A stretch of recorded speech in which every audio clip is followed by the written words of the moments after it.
Top story नाजरीन, आपको पता है कि फरवरी 8 2024 के जो इंतखाबात हुए उसके बाद से लेकर अभी तक के इंतखाबात के हवाले से जो सवालात हैं वो वहाँ के वहीं मौजूद हैं। उसके ऊपर इलेक्शन ट्रिब्यूनल्स बनने थे और उम्मीद यही थी कि इलेक्शन ट्रिब्यूनल्स जल्दी बन जाएंगे और जो इंतखाबी उज़रदारी हैं उसके ऊपर फैसले आ जाएंगे, लेकिन इलेक्शन कमीशन की तरफ से इलेक्शन ट्रिब्यूनल्स नहीं बनाए गए। ख़ास तौर पर पंजाब में सिर्फ इनिशियली 2 बनाए गए, उसके बाद 2 और का इजाफा किया गया। फिर पाकिस्तान तहरीक इंसाफ वाले चले गए लाहौर हाई कोर्ट, उन्होंने कहा जनाब आला सब तो बड़ा सूबा है और हमारे इतने ज़्यादा मसाइल हैं और वहाँ पे आपने इलेक्शन ट्रिब्यूनल नहीं बनाए। तो फिर 6 जजेस और जो है मुख्तस किए गए, नॉमिनेट किए गए लाहौर हाई कोर्ट की तरफ से। उसके ऊपर जो है फिर इलेक्शन कमीशन को एतराज़ था, उन्होंने नोटिफिकेशन नहीं किया क्योंकि नोटिफिकेशन करने का जो कुल्ली तौर पर इख्तियार है वो इलेक्शन कमीशन के पास है। मामला आगे बढ़ा, लाहौर हाई कोर्ट के अंदर एक पिटिशन हो गई, फैसला आ गया। उस फैसले को सामने रखते हुए लाहौर हाई कोर्ट ने अपने तय 8 इलेक्शन ट्रिब्यूनल्स की नोटिफिकेशन कर दी। उस मामले को लेके जो है इलेक्शन कमीशन चला गया सुप्रीम कोर्ट। तो नाज़रीन, आज सुप्रीम कोर्ट के अंदर ये केस लगा, 2 मेंबर बेंच ने ये केस सुना। चीफ जस्टिस काजी फाइज ईसा साहब की सरबराही में जस्टिस नईम अख्तर अफगान ने इस केस की समाअत की। ऑर्डिनेंस की क्या ज़रूरत थी? चीफ जस्टिस काजी फाइज ईसा साहब का वकील इलेक्शन कमीशन से सवाल। ऑर्डिनेंस के तहत अजाफी रिटायर्ड जजेस को तैनात किया जा सकता है। जवाब मिला सिकंदर बशीर साहब की तरफ से जो इलेक्शन कमीशन के वजीर हैं। जब कुछ पसंद नहीं आता तो कानून ही बदल देते हैं। काजी फाइज ईसा साहब ने उसके ऊपर कमेंट किया, जब पार्लियामेंट ने कानून बना दिया तो ऑर्डिनेंस पार्लियामान की तौहीन है। ऑर्डिनेंस जारी करने की कोई वजूहात नहीं बताई गई। जज साहब के रिमार्क्स, पार्लियामेंट ने कानून तब्दील किया था तो उन्हीं चीज़ों को ऑर्डिनेंस के ज़रिए आप वापस ले आए। काजी फाइज साहब के रिमार्क्स हैं, हमारे सामने मामला ये है कि जजेस को कौन तैनात कर सकता है, आइन क्या कहता है। जस्टिस काजी फाइजा साहब, लाहौर हाई कोर्ट के सिंगल बेंच के फैसले पर हुक्म इम्तनाई जारी किया जाए, ये इस्तदा की गई थी इलेक्शन कमीशन की तरफ से।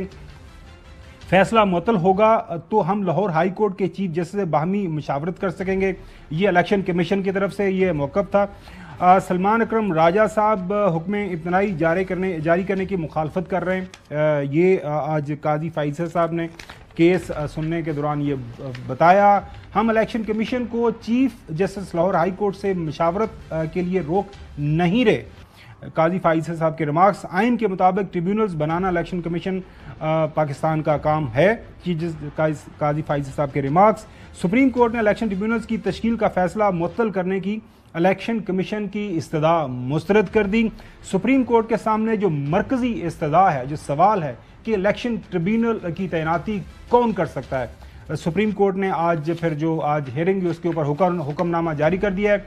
इलेक्शन कमीशन के मुताबिक लाहौर हाई कोर्ट ने फैसला अल जहाद केस, रियाजुल हक केस की रोशनी में दिया। सुप्रीम कोर्ट का हुक्म, इलेक्शन कमीशन के मुताबिक लाहौर हाई कोर्ट का फैसला आइन और कानून के मुताबिक नहीं है। सुप्रीम कोर्ट का हुक्मनामा, वकील सलमान अकरम राजा साहब के मुताबिक इलेक्शन कमीशन जुडिशल बॉडी नहीं और वो जुडिशल पावर जो है खुद इस्तेमाल नहीं कर सकते।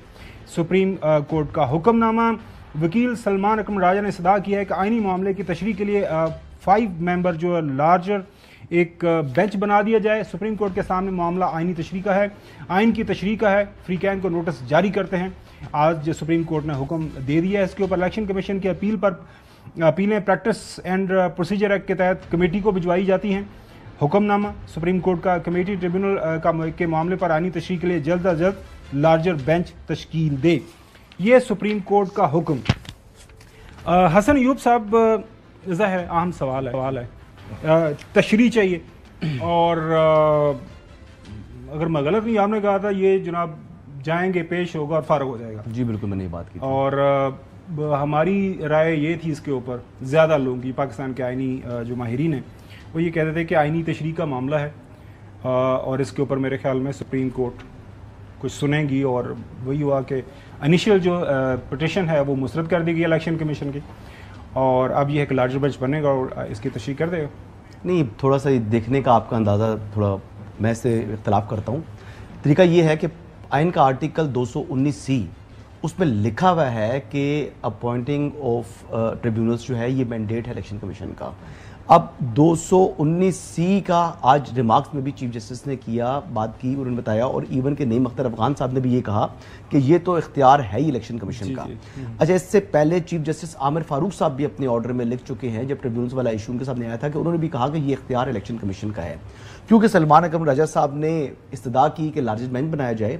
تو آپ دیکھیں کہ کتنا اچھے طریقے سے، جب انہوں نے کہا کہ اس کیس کا فیصلہ ہم نے نہیں کرنا، اس پر لارجسٹ بینچ بنانا ہے، تو انہوں نے پھر ان کے آرڈر کو سسپینڈ نہیں کیا لاہور ہائی کورٹ کے۔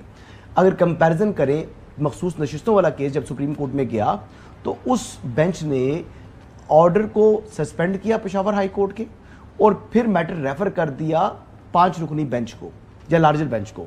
تو آپ یہ دیکھیں، میں بات ادھر کر رہا ہوں کہ یہ ہوتا ہے انصاف۔ اچھا، وہ انصاف جی، نہیں یہ انصاف ہے، کیونکہ ان لوگوں نے اس کیس کا ڈیسیجن نہیں کرنا تھا، فائنل ڈیسیجن، تو انہوں نے پھر اپنا انٹرم آرڈر نہیں دیا، انہوں نے اس کو سسپینڈ نہیں کیا۔ آپ جو ہے نا، اس کو کہتے ہیں ٹیکسٹ بک۔ آپ کی ٹیکسٹ بک جو ہے وہ حسن ایوب، ایک میں بات سن لیں، لوگوں کو سمجھ آ جاتی ہے۔ دیکھیں، سمجھ آ رہی ہے لوگوں کو، کسی ایشو کے اوپر آپ کی رائے، جی کسی سن لیں میری بات، لیٹ می کمپلیٹ فرسٹ، کسی بھی ایشو کے اوپر آپ کی رائے ہمارے لیے معتبر ہے، قابل احترام ہے۔ بدنجتی کہاں پر ہے؟ حکومت وقت نے ایک آرڈیننس رات کی تاریکی میں جاری کر دیا، اس کے مطابق وہ قانون جس کو ختم کیا گیا تھا کہ یہ جو ریٹائرڈ ججز ہیں مینیپولیشن ہو جاتی ہے اور پارلیمنٹ کے متفقہ رائے قانون سازی کی گئی، ٹھیک ہے، اس معاملے کو ختم کر دیا گیا، اور اس قانون کو آرڈیننس کی شکل میں راتوں رات لے آئے۔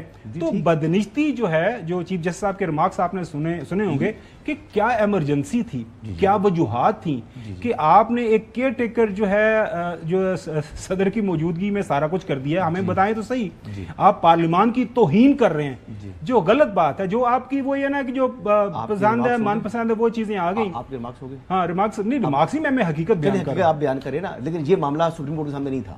کیا تھا؟ سپریم کورٹ کے سامنے جو آج کیس کیا تھا کہ ٹریبیونلز کی اپوائنٹنگ اتھارٹی کیا chief justice Lahore high court ہیں پنجاب کے، یا وہ الیکشن کمیشن آف پاکستان کا اختیار ہے۔ کیس یہ ہے، بالکل جو بات آپ کر رہے ہیں وہ ریمارکس ہے، لیکن ریمارکس میں انہوں نے یہ بھی کہا، ریمارکس میں انہوں نے بھی بڑے واضح طور پر یہ کہہ دیا تھا کہ یہ اختیار الیکشن کمیشن آف پاکستان کا ہے، آرٹیکل 219C بہت واضح ہے۔ لیکن یہ ریمارکس کا یہ کیس انہوں نے یہ بھی کہا کہ یہ معاملہ جو جس کا ذکر آپ کر رہے ہیں آرڈیننس کا، یہ ہمارے سامنے نہیں ہے۔ میں بات مکمل کر لوں کہ یہ معاملہ ہمارے سامنے نہیں ہے، اگر ہمارے سامنے ہوتا تو ہم نوٹسز ضرور جاری کرتے۔ انہوں نے یہ بھی کہا کہ کیا آپ نے آرڈیننس کو معاملہ نہیں ہے، چیلنج کیا، انہوں نے کہا جی ہائی کورٹس میں کیا اور 2 ہائی کورٹس میں کیا ہے۔ انہوں نے کہا چیلنج کیا ہوا ہے، انہوں نے یہ بھی سوال پوچھا کہ 2 ہائی کورٹس میں کیوں کیا ہے۔ جی، تو وہ ان کو بھی نوٹس کر دیے، اور جو 9 لوگ پی ٹی آئی کے ہیں ان کو بھی نوٹس ایشو کر دیے۔ تو اگر اتنا سادہ ہوتا تو آج یہ معاملہ سادہ سر یہ ہے۔ اب 1 منٹ دیجیے گا مجھے، صرف ایک آدھا منٹ یار، اب باقی لوگوں کی بھی رائے لے لیں، آپ کی رائے آگئی، آدھا منٹ ہوگا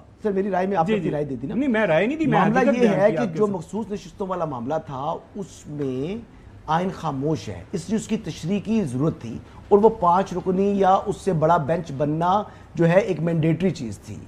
یہ معاملہ جو تھا یہ آئین کی تشریح کا نہیں تھا، آئین بڑا واضح ہے کہ یہ اختیار الیکشن کمیشن کا ہے۔ ایون دین انہوں نے معاملے کے لیے لارجسٹ بینچ بنانے کے لیے میٹر ریفر کر دیا کمیٹی کو، تو بڑا فرق ہے۔ وہ ججز کو سمجھ آ رہی ہے جو میں بات کر رہا ہوں۔